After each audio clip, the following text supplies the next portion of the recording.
Morning and welcome to the Transformation Agenda series on education. God bless you and welcome to the program.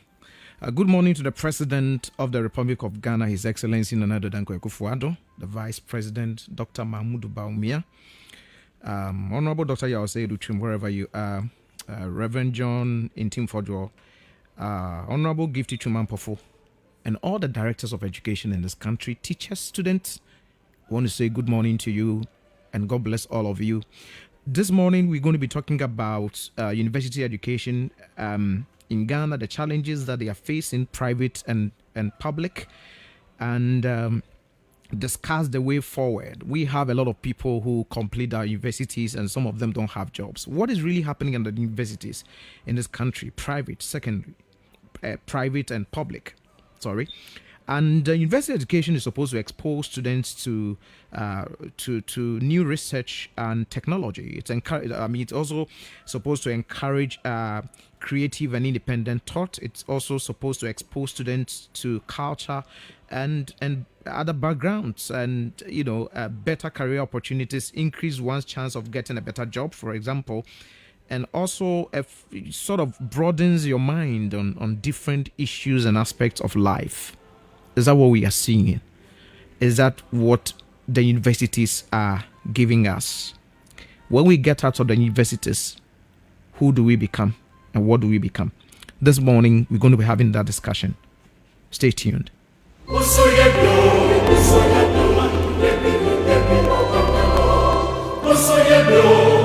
91.3 FM. Now that's my station. Class 91.3. Credible, compelling, and complete. So my name is Abraham Edu, and this morning I'm going to be hosting the president of the African University College of Education, Professor Abeku Blankson. Professor Abeku Blankson. He is going to be here this morning. He's already in studio. We're going to be talking about university education in Ghana, the challenges and the way forward. So stay tuned and be blessed. I must also tell you that we are live on Facebook at classfmonline.com or Class 91.3 FM on Facebook, the Transformation Agenda Series page on Facebook, and the Word Radio GH page on Facebook. So get connected, share the video, and let's have a discussion. God bless you. Class 91.3 FM. Now that's my station. Class 91.3 FM.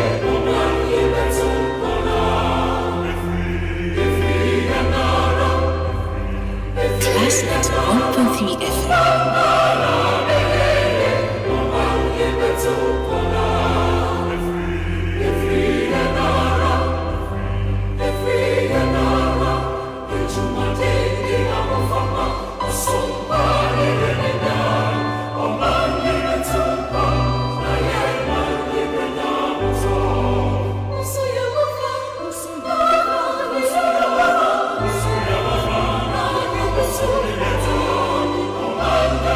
Class 91.3 FM. Now that's my station. Yanara Sassini, Airport in Limaye, Mojana Nana Shaku Naditu Homaye, Edomene was so say a bay, Piatwasu, Niggas was so good to Crania, Bessamin coming out, Eddie Bermuda Mamaya Sassikudo, what to say. I know. How can you improve the gross tertiary enrollment ratio to 40% as the president has talked about if access to tertiary is blocked by loan guarantee regime? Yeah, we go. This is my motherland, Lady Ghana tiny. Anything I go talk, tiny. At the start of our administration in 2017, President Nana Addo Dankwa Akufo-Addo set out a clear plan to industrialize Ghana, and one of the key pillars of that agenda is to revamp and modernize TVET so that it becomes responsive to the needs of industry. Also hinged on this vision is the dream to make TVET aspirational amongst the youth. Distinguished ladies and gentlemen, the President's goal is to make Ghana a world-class center for skills development and a leading country in technical and vocational education training delivery in Africa, and also make skills acquisition aspirational for all Ghanaians. In relation to this, the MPP government over the last 5 years has worked to improve on governance and management by establishing the Commission for TVET and the Ghana TVET Service through the passing of Act 1023 and Act 1049.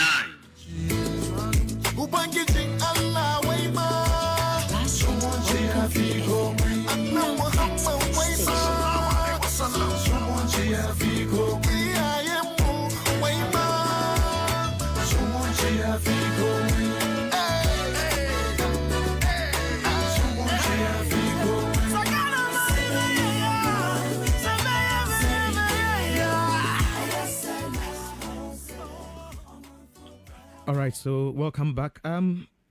It's time for Educhum Diaries. So we want to find out what has happened or what went on at the camp of the Minister and the Ministry of Education. This week, last week, was loaded. A lot of things were happening. I mean, I just didn't know how the Minister was able to manage all these programs that were going on. The President was here, the Vice President was moving, the Deputy Ministers were all over the place. So I have Laurentia Babiu here. Laurentia, good morning and welcome. Good morning. Thank you. You're right. So how are you? Doing very good. We bless God for your life. And so you are here this morning. You have a lot to tell us, but I mean, just cut them and let's go.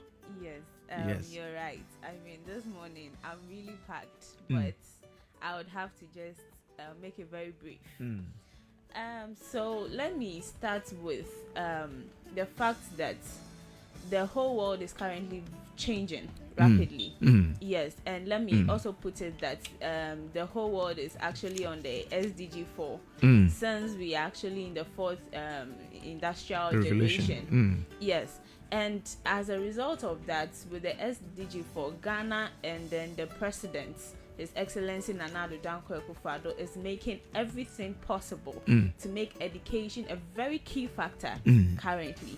And with that, we talk of the Education 4.0.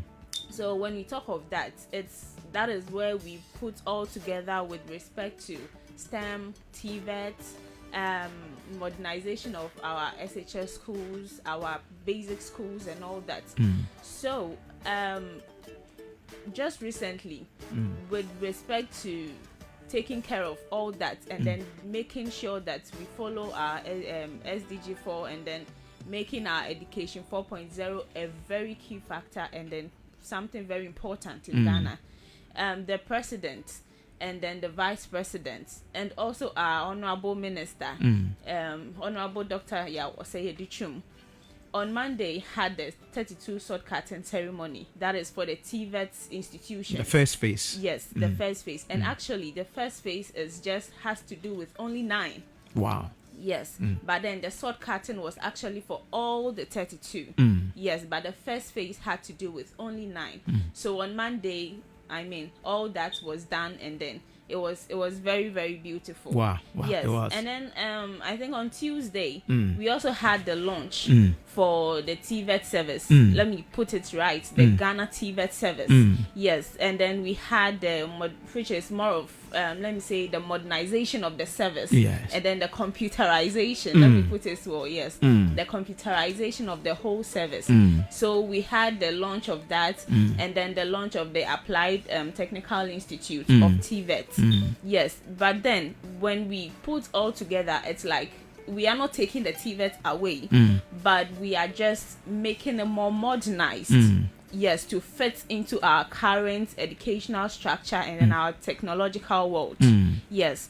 And then let me say on Wednesday, we also had the launch of the No Guarantor student policy fund. That's right, yeah. It's something I'm actually going to apply for that. Yeah, that's right. You have to. But yes, we had the launch for the No Guarantor student policy. And I think it's one of the very good things, because now students don't really have to suffer to get loans.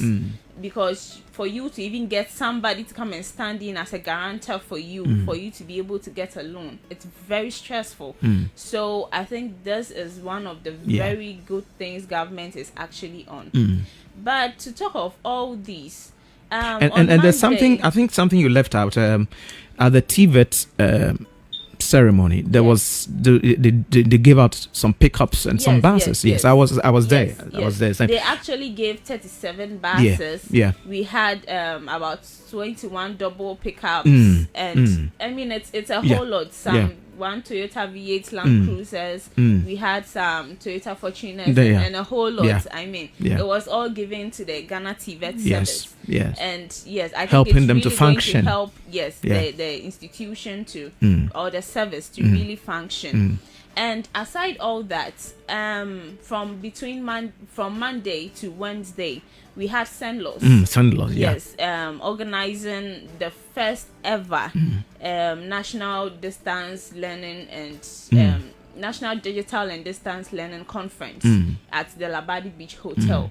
And we had the minister there on Monday. I think after the sword cutting ceremony, he had to rush all the way from Abrantese to Accra to attend the ceremony. That was beautiful. I tell you. It was so beautiful. He gave a very beautiful speech over there that actually wowed everybody, got everybody on their feet. And it was one of the because the whole conference was about how to bring stakeholders together, how we can improve digital learning, distance learning, open learning in Ghana. Yes, so I think that was it. And to end it all, I mean, I told you today is really packed, but let me just time. To end it all, I mean, with our minister's current educational tours, school tours and all that, on Wednesday, he visited the Shiame Technical Institute. Yes, and I mean, he as he does with all the other schools he visits, he interacts with the students. He tries to get in touch with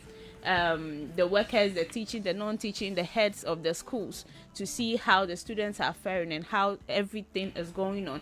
Because I think they were given some computers and some other equipment to function in the school. So he had to check on all that to see if everything was in place. Yes. So I think I'll end it all here today. You have a lot, I know, but my time. Yes. God bless you so much. Welcome. This government is doing so much in the area of education. A lot is being done. I was there at the Senlos program. I was also at the TVET program. Of course, the Kumasi, I couldn't be there. But it's wonderful. I want to thank Manuel Eduse. He's been sending us all the videos and the photos. He's done very great guy. Very great guy. He's so faithful and very committed to what he does. Lauren Shababy, thank you very much. We are grateful. Thank you.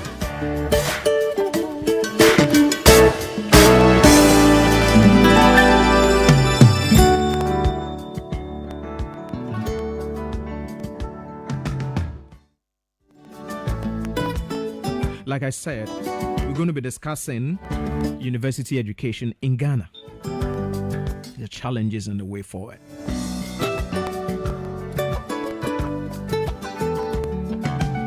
Now, one great man, one powerful man, who drove all the way this morning to this place just to come and talk to you. These are the people who are building this country. They are sacrificing everything to make sure that Ghana moves forward. So please share the link and call somebody to listen. The professor is in.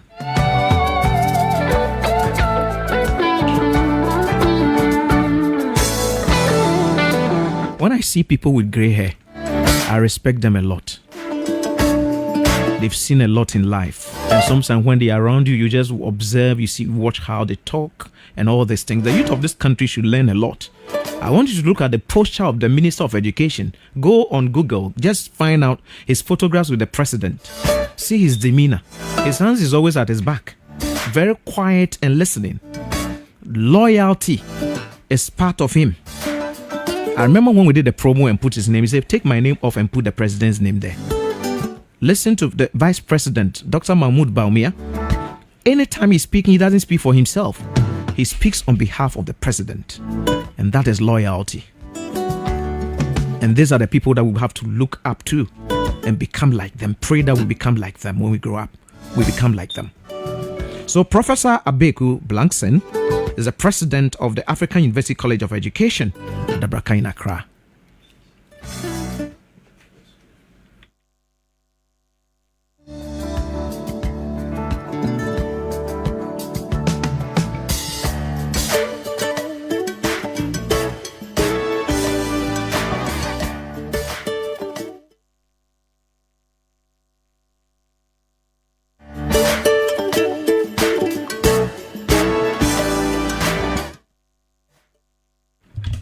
African University College of Communication. Thank you.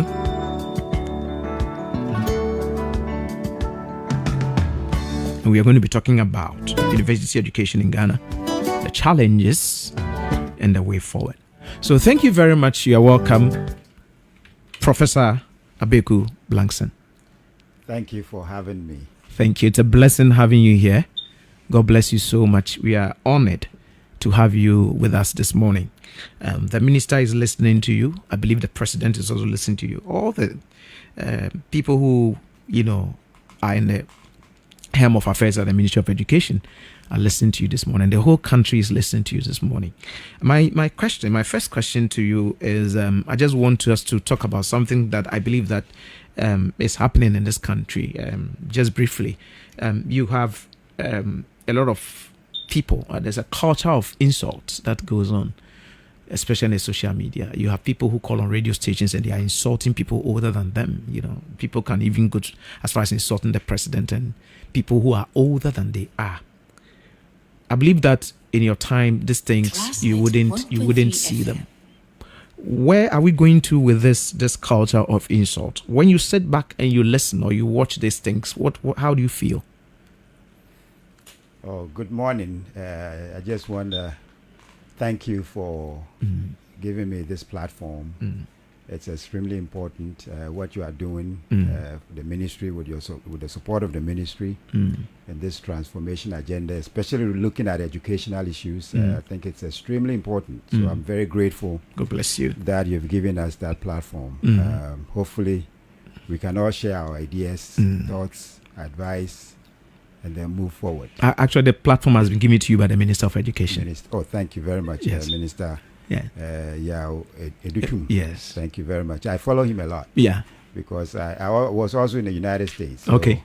I came back in Ghana 2016. Okay. And so since then I've been trying to also make an impact one way or the other. Great. So I follow what he does. That's right. I That's really good. Admire what he's doing. That's good. Yes. That's good. But you've asked a very important question that is actually not about education. But let me try to see what I can say about that. That the culture of insult. You are right. I think it's when we were growing up, you hardly ever see that or saw that. And it's because there was discipline. Discipline right from our homes all through the community to the university, to the primary school, to all through the system. There's discipline and accountability, and I think that is broken down. It is broken down even at homes. There's no respect anymore for authority. There is no respect for anything that we do, and so people believe that they can do anything, say anything to anybody at any time the way they want. When I was growing up, even if I messed up not at home, elsewhere, my parents will hear about it. So I'll be disciplined wherever I messed up, whether it's at school or it's even on the street. And when you come home, you get another discipline for the same offense. So right from day one, you know that there are boundaries of things you can say to an elderly person and things you cannot say to an elderly person. That is broken down. And so you are right. It's very disheartening when you tune into either a radio station or even on television, and there are a barrage of insults. Sometimes even it's coming from the people who actually been invited to share ideas. So we do not know how to disagree. So if I don't sing your tune, if I don't share your same values, if I don't see what you see and I see it differently, automatically I become your enemy. And therefore I need to eliminate you. And I think that is the part of the issue. It's the fact that a discipline is broken down, respect is broken down. There's no regard for authority in terms of age, for example, and things like that. And I think that those are the reasons why. And we see that also played out in the media, not only in the media, even in the very homes that we come from now. We see our kids have lost it. They can tell you anything they want and get away with it. And if you discipline them, woe to you for disciplining your child. So I think that is part of it. We will have to invite you again to come and talk about this very important subject of discipline. But I want to ask you, so university education in Ghana, putting private and public universities together, how do you see it? Okay, well, my whole life, I've been fortunate enough to be in education. I started here in Ghana, went to Norway for my master's degree, went to the United States where I was schooled and worked for so many years, and then I decided to come back home to help build and give back to Ghana. So when I came, I was briefly at Legon, then went to Ghana Communication Technology University, GCTU, formerly GTUC, and then now I'm at the African University College of Communication, where you yourself, you're a student, as well as Laurentia. So I'm always happy when I see our students, performing well, as well as even generally. But the question that you asked, I think, underpins most of what we're going to talk about. How do I see university education in Ghana? Allow me to speak in general terms. Because of course there are exceptions. Okay. But overall, I think our universities have become mass producers of graduates who do not have the requisite skills and knowledge to perform in society well. That is my view. Okay. They've become mass producers. And as a result, the product that is coming out is questionable in the sense that they can perform well in industry, in society, and even in critical areas of thinking and problem solving and things like that. So it's very troubling, especially if you are in it now and you are observing it and you realize that, is this what we are doing? Wow. As an educational entities, universities, if the product that we are turning, we cannot vouch for the quality of that, because we can see that around us. Yeah, that is very troubling. So why do I say mass production, for example? If you look at the public universities in Ghana now, if you look at University of Ghana, KNUST, UCC, Winneba, they are growing uncontrollably. This is my view. Yeah. Growing, expanding uncontrollably. And if you look at the student population, I believe University of Ghana has roughly about 61,000 student population. KNUST has about 55 or so plus thousand. UCC has about 74,000.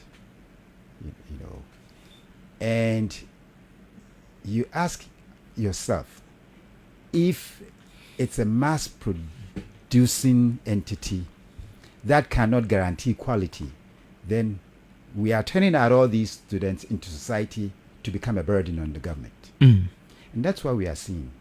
So the public universities are allowed to grow uncontrollably without adequate or very little attention to quality. Now, if you look at the private universities, their issues are different, even though there are similarities somewhere.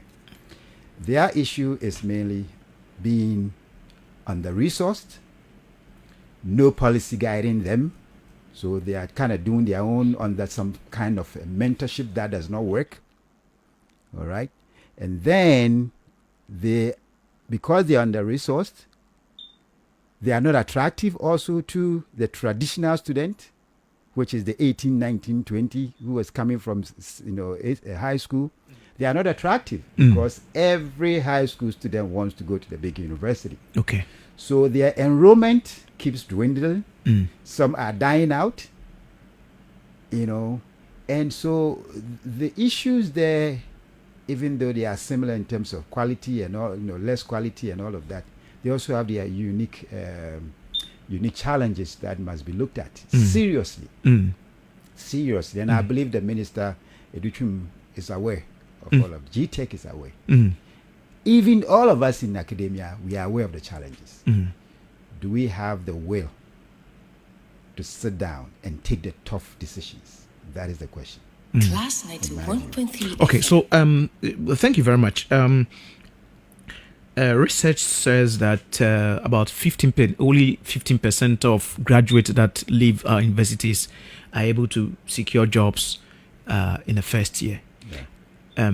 We have a lot of graduate unemployment to the extent that we have unemployed graduate association even in this country. People who have completed university, and some will complete 3-4 years and they are still home without jobs. Per what you just said, what accounts to this trend of people getting out of the university? Because it's supposed to expand your thinking, give you, broaden your way of doing things, so that at the end of the day you are independent. I see that why are we not having that? We seem to have people graduate from school and there are no jobs for them. Yes, the causes are many and are very, very interrelated. You use a word independent. They are supposed to come out, become independent, be on their own, but they are not. It stems from the very basic, this is very important to me, yes, the very basic fabrics of our educational system, where everything is free. Everything is free, meaning that you are also teaching people to become dependent. Okay. Wherever we pay for things, you value it the more. All right. And then you work hard because you know what you've paid for. You also demand accountability because you paid for it.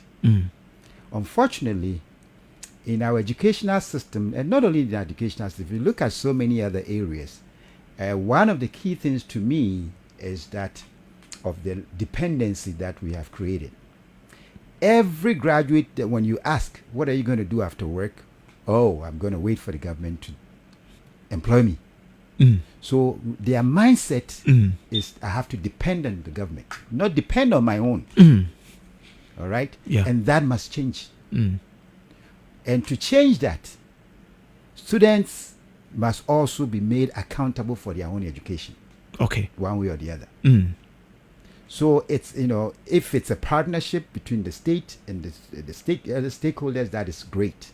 But students must be made financially accountable part of their education, so that they will value that. That is one. Secondly, and that's a very, very big one, there is a huge disconnect between education, university education, industry, and Class society. 91.3 FM. Yes. What we are teaching, what students are learning, they cannot transfer that to society as well as industry. Our industry colleagues tell us that all the time. Oh, we've employed your students, but they can't work. Why? is because we, the universities ourselves, are failing in giving them the right skills, knowledge and skills that is transferable into those worlds of industry and society and for national development. Our president said that, and he keeps emphasizing that. Our minister is also echoing that no institution, no country, the fabrics of our democracy, of our development, of our growth is education. And so if the product of education cannot be utilized to build a nation, to build industries, to do research here and there, then where are we going? We are creating unemployed graduates. And this has happened from time immemorial. And the consequences, what we are seeing, where we have a lot of them who cannot function in the society, in industry. So yes, the gap is wide. We have dependent people who have dependent mindset, and the educational system and the whole system is supporting that and perpetuating that.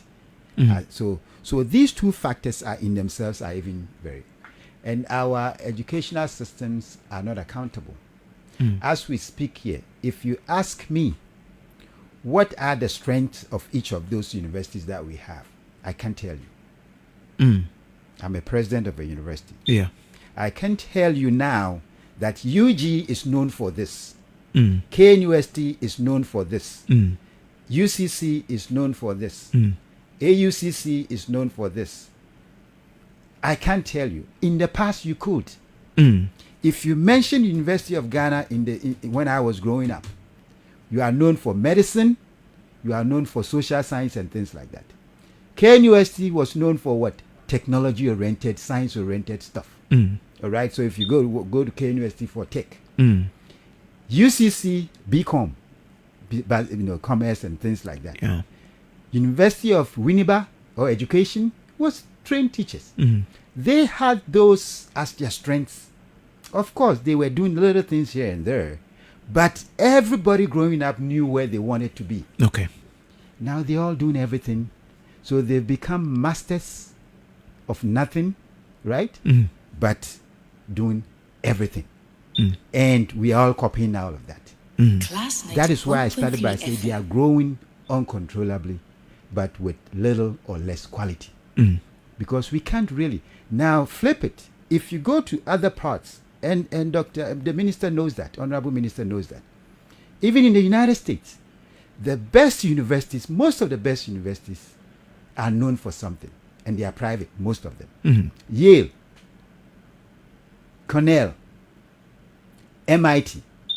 If you mention them, they will tell you their strengths. This is just a few examples that I'm giving. Yeah. Even though they are extreme. Yes. But here, we've moved away from our strengths, and we are trying to do everything. KNUST didn't have a medical school. I don't think when I was at my time. They have that. They have a law school, they have a medical school, they have history, they have political science, they have everything now. Why? Why do they have to? Do they have to even? That's the question. They shouldn't. It's not necessary to have everything. And also, we measure quality by the structures that we see on campus. Okay. We measure quality and growth. And this is very saddening because I was talking to one university top level manager at a certain point in my time when I came to Ghana about, so how are you assessed in terms of your performance appraisals? And the first thing that came was, well, in Ghana here, people see what you've done based on what they are seeing visibly. So the buildings you put on campus, I built this. My time is when we build this. We build that. So, but in terms of the classroom, all I need is a chalk and blackboard. In my head, I was fuming. I said, are you kidding me? So providing chalk and blackboard, that is exactly why when you go to schools, in public universities or even private universities, we don't have functioning labs. The classrooms are in deplorable situations. There are no projectors. The chairs are broken. But then you see the structures on campus. outside it's beautiful. Full, yeah. Inside, it's appalling. And that is what we are offering our students. So what else do we expect? What else do we expect from our students? Because they don't even have any practicals. So a student can go through a science project without actually going into a practical lab. A functioning lab. A modern lab. Yet, if you look at their fee structures, they have technology fee, they have this fee, they have that fee. Where did that money go? They go into building blocks. So I think we have a lot of work to do. 1.3 FM. We have a lot of work to do. So your question, as you know, in terms of those unemployed graduates, it's a myriad of courses. Okay. This is just a few. Okay. Now, thank you very much. Now, let's look at technology. I was at the Sendlos conference at the Labadi Beach Hotel. That's from the Monday through to the Wednesday. One of the things that they talked about is distance education or digitization. Yeah. Technology has come to help us, do things faster in our convenience than it was previously. Now, so I'm looking at going to the university. For example, you just mentioned the fact that some schools may not even have lab. They may not have certain equipment. They are interested in putting the building structures there. You go to a university and you're supposed to have a research done, and there's no Wi-Fi. You're not connected to Wi-Fi. You go to the lab. I remember going to the lab one time and saw the librarian, and I just went to go with my notes, sat down reading, and I asked her of a certain book, and she said, when you come here, you don't go to the shelf. And I said, yes, we have a lot of notes to read, and maybe we have our laptops, we want to have a research done, or go on the net and find some of these things. And you go to the universities where we don't have science labs, we don't have computer labs, there's no Wi-Fi. How does that improve education, especially in this time where we have everything on your fingertips? Just click and the informations are there. You may have some of the books available, but it's not as fast as just having that Wi-Fi or connected to the internet, and everything is just in seconds. What are we going to do to make sure that all the universities, for example, are connected to the internet? They have Wi-Fi. You just go on campus and you have, for instance, Sendlos has a system in the secondary schools where each student is given a password, a code, and you go to the lab and you can access the portal and do your research and whatever you want to do. Yeah. We seem not to have that in the universities. Yeah, well, I think you are right. This is a necessity in today's world, being connected digitally. Yeah. And so even in education, you have to be connected digitally. It doesn't mean that non-digital resources are worthless. Okay. Yeah. All right. So the textbooks, physical textbooks, are still useful. Yes. And so let's not create that impression. Okay. But you're very, very right that you cannot function effectively, or let's flip it. You can function more effectively okay, if you are access to digital resources. Okay. The question now is, why are the universities not digitally equipped and providing access to stakeholders, especially students, and of course the administration and the staff and all of that, but primarily the students, the learners, and the teachers. Again, it boils down to priority of where we spend the meager resources that we have and our understanding of the mandate that we have. If we know that we have to provide these resources for quality to be guaranteed, we have to put the resources where it is needed. Remember what the example I gave you about an administrator thinking that building structures is the key. Yes. I mean, if you think like that, of course, internet is not a priority for you now, unless students threaten that they are going for a demonstration. Right, which is the language that most of us now understand. Understand. So the digital, especially now, we are in the fourth industrial revolution. What does that mean? You cannot be part of it if you are not digitally connected. And so I agree with you. As in educational institutions, that should be a priority. every university should be well wired, connected. The labs should be well equipped. The labs should be well equipped. There's no excuse. There is no excuse for a university not to have internet access for stakeholders. Then why are we there? Because they are cut off from modern ways of learning, modern ways of teaching, and all of that. The lecturers complain about this all the time as well. And so it's a larger issue that comes to resource allocation. Okay. We will say that, we are not well resourced and all of that. No. Even the little you have, how are you utilizing it? And who is making sure that you are using it appropriately? Accountability. We are not accountable. We are not. Nobody is holding us accountable. So we spend the way we want. And I tell students all the time, and I think I always get in trouble for that from some of my colleagues. Students in Ghana don't take their education into their own hands. They don't hold management and lecturers accountable for anything. They are afraid of us. They are afraid of it's the opposite elsewhere. In the Western world, the student is the primary person holding you accountable. So if you don't go to class and you are late for class as a lecturer, the student has a right to ask you, why are you late? Here, woe unto you to ask a lecturer, why are you late? Or to ask an administrator, where is my internet? You tell students, I'm scared, we are scared, they will fail me, they will this. I said, wait. It's because of you that I am here as an administrator or as a lecturer, not the other way around. If there are no students, I don't have a job. Lecturers don't have a job. All the staff, they don't have a job. Right? Yeah. But if there are students, you will always find lecturers. So who is more important? We flipped it. And I always tell SRC and my students that, look, take education in your own hands. Demand accountability, demand quality, and demand respect. And if you don't demand those things, you've lost your birthright already. Wow. Yes.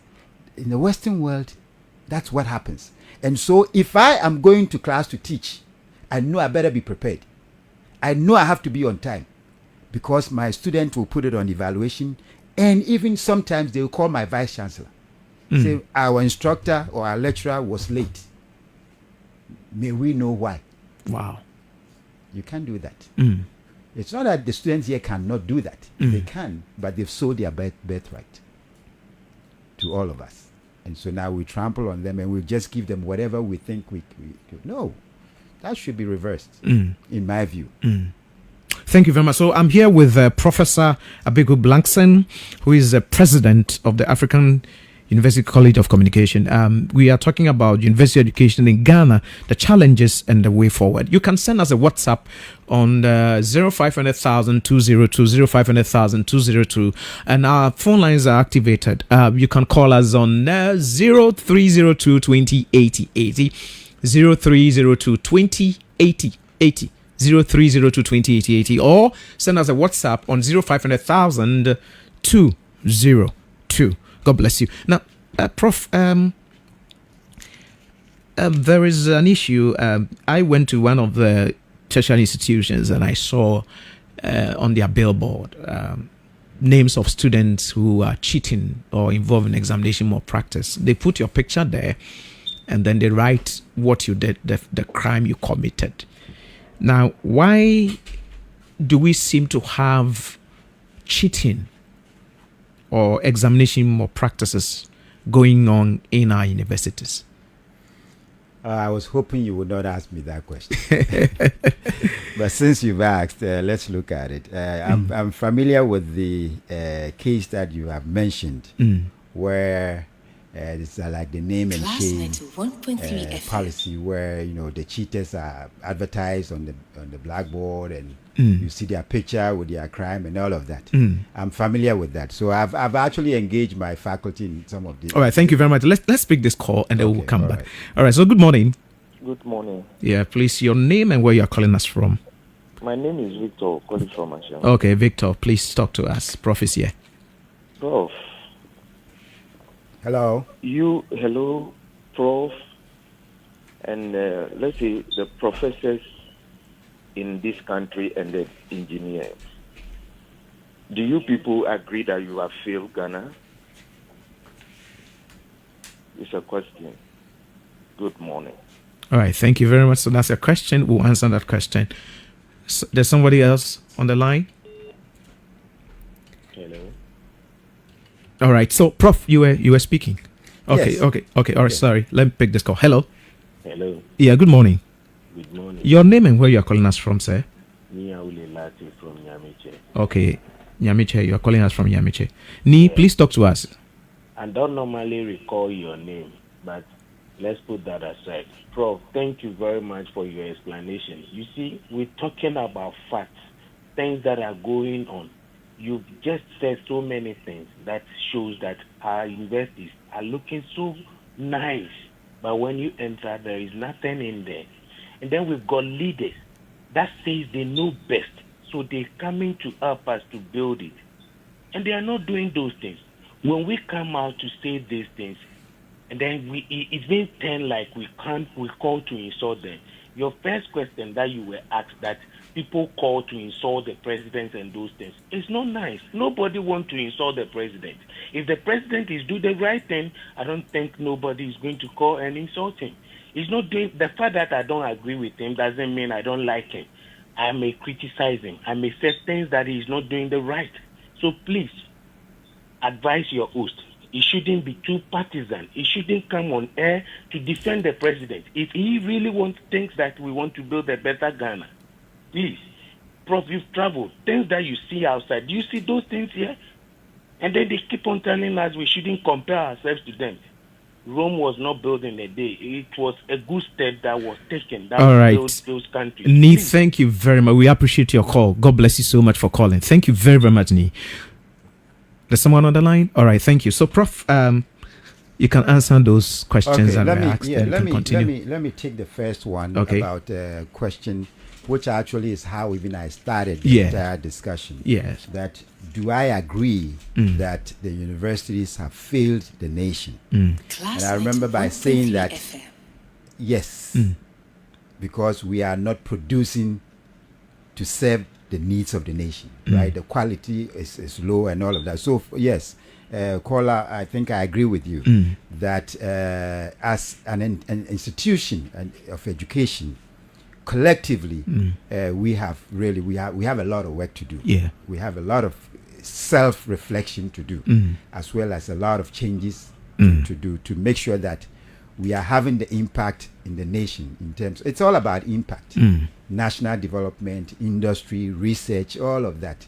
But that has been my frustration as well, and I share your frustration. Now, the second caller was talking about making sure that programs are, devoid of partisan things like that. And again, I think you are right. And what we are sharing here has no party affiliation. So I am talking purely from an academic point of view, as someone who has been a student, a teacher, a lecturer, and an administrator, and a university official. Thank you very much. I think that he mentioned the fact that I'm partisan, but let me tell you something. This program is sponsored by the Ministry of Education. Ministry of Education is not a political party. The reason why the minister, felt that this program should be done was so that people like you, Ni, can call in and share your views and thoughts about what you think must be done to help the Ministry of Education or help education in Ghana. And what we do is that there are a lot of things that are happening in this country. You can talk about the negatives, but we are echoing the good things that we see happening. So when we bring our guests to studio, they are able to talk about what they think must be done, what they think. I am not in the position to criticize something that I don't have knowledge about. I will not do it. What I see being done, what I think I have information about is what I share. And remember, you just called in to speak to us. If you are aware of radio and time and money, you understand that even a second advert on radio is so expensive. And so the time that you call in to speak is a time that was paid for by the Ministry of Education. If we didn't want you to talk to us, if we didn't want you to come and share your views, we wouldn't give you this opportunity to speak. So please, I'm sorry if that is what you think I'm doing, but I'm sorry, that's not what I'm doing. I'm here as a host. My duty is to ask questions and answers given. I have seen great things being done by the President of the Republic of Ghana, Nana Addo Dankwa Akufo-Addo. He's doing so much in the area of education. Yes, you must understand that some of the challenges that we have in education was not created by the President, Nana Addo Dankwa Akufo-Addo. These problems were there before he became a president.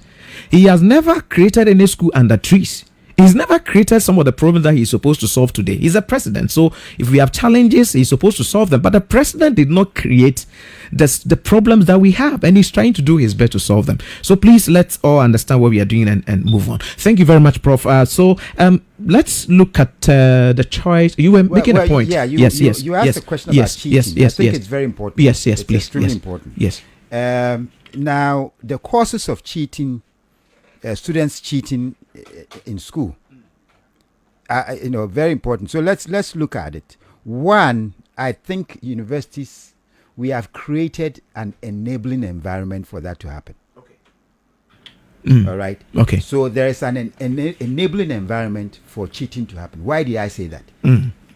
Part of your question was that, look, for example, there are students who never show up for class. Yes.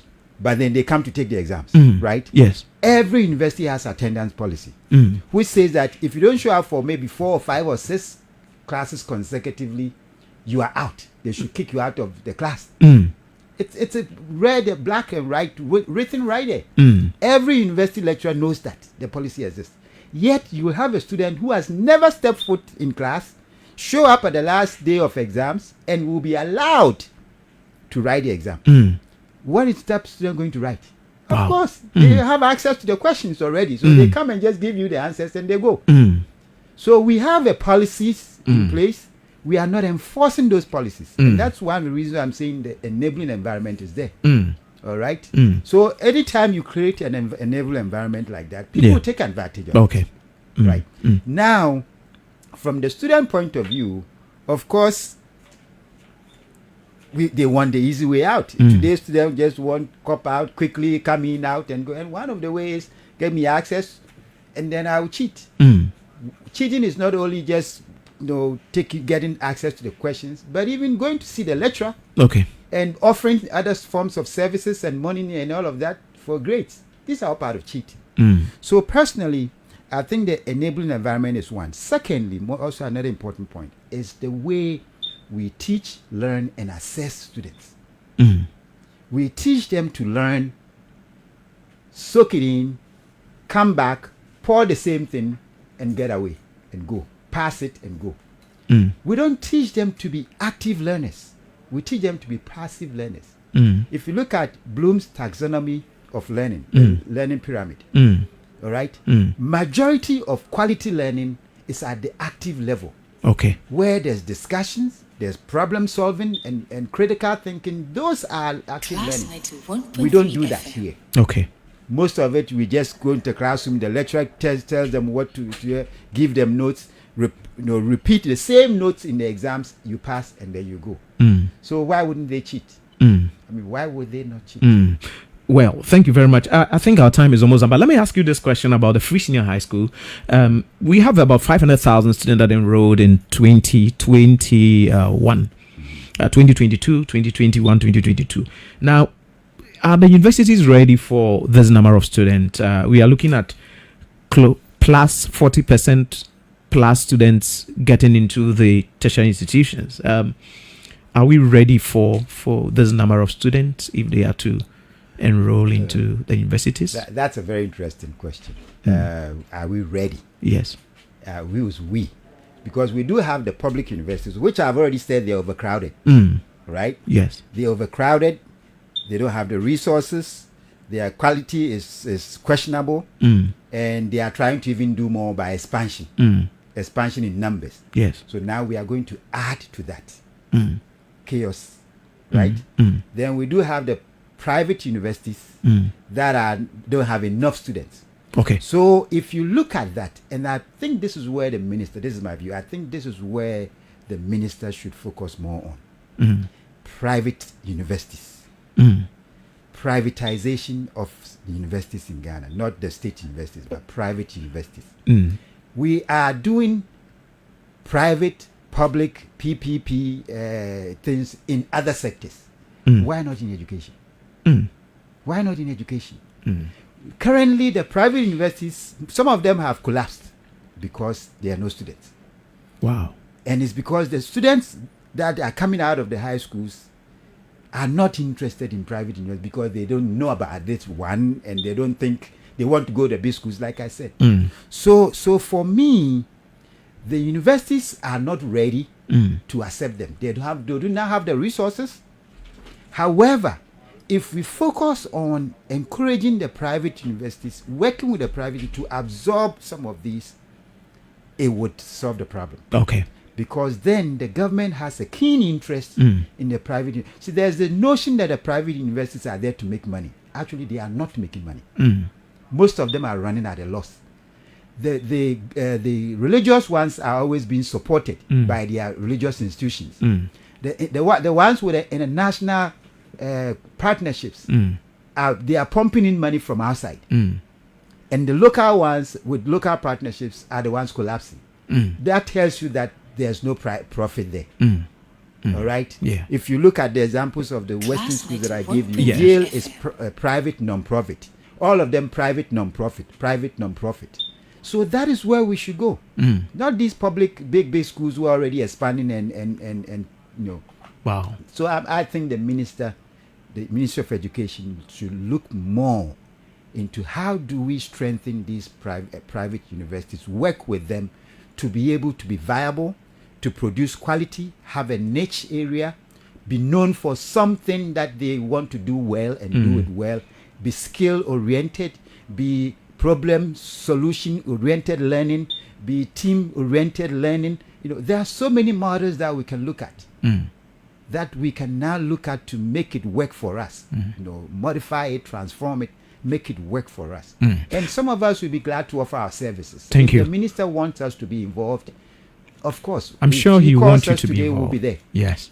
But we all have these ideas, and you know, that is why personally, for example, I came to Ghana to give back. And AUCC, you know, I've changed Yes. the level 400 student projects from theory to now they are doing practical work. Yes. You cannot write a thesis which is that just theory and sitting there. It has to be connected to society, an industry, a problem, opportunity in a group setting, and come and present and defend it. So for the first time this year, the level 400 students, they did open defense of their projects in poster presentations and things like that.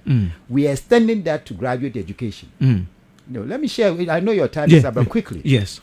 When I started making those changes, I remember one student that I never met me at a Bree Hill somewhere. And the first thing he said was, "Oh, Prof, we've heard that you are going to change the way we do our dissertation and thesis." And I said, "Yes, you have a problem with that." You know what his answer was? "Prof, I've reached far." I said, "Hey, your topic has not even been approved. So how come have you reached far already? Your topic has not been approved. So you are telling me you've reached far. What does that tell you? Yeah. It means he's gone somewhere to buy the paper. That's right. He's gone somewhere to pay for it. Or he knows somebody who's going to write for him." So I told him, "Pray there, look, under this new model, you can't buy from anywhere. Nobody can write it for you because it's a project that you are doing with your peers. And you have to write a report on it." Then he started scratching his. I said, "Go and get your money back." Go and get your money back. Wow. That is the direction we need to go, because then you are giving back to society. Then the skills they are learning becomes relevant. The knowledge they are learning can be applied to Ghana. We are here and we can't even fix our own what do you call it, traffic lights. Yet we have technology-oriented universities in Ghana. Why? Prof, thank you very, very much. There's a message here I would like to read. Time is up. It's a good morning, host. I'm so impressed by the handling of the statement of the gentleman who accuses you of bias. Anyway, it's one of those things. It's an experience. But, Prof, our time is up. And I would like to say thank you very much for coming. You've really said a lot. And I believe that authorities that are listening are taking note, or have taken note of the things that we said. Students have also taken note of the things that you said. I wish that we could continue this for about another hour and listen to all that you want to say. But I promise you that we're going to take serious look into the things that you have said. And I believe that the minister doesn't play with this program. He listens to it all the time because he's invested in it. And I believe that as he listens, surely something will be done. And your support will be needed and will help build this country.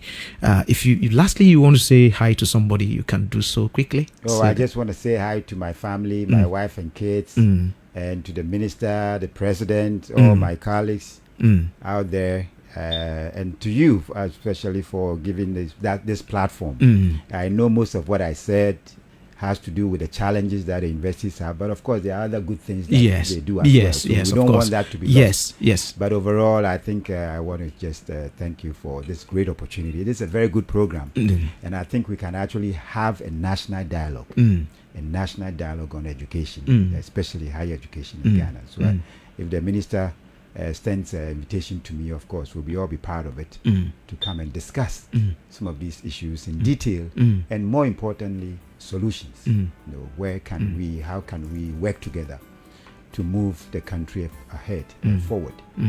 Because like we started with, education is the backbone of everything that we are doing as a nation. On that note, thank you very much. All right, so thank you very much, Professor Abeku Blankson, who is the president of the African University College of Communication here in Accra.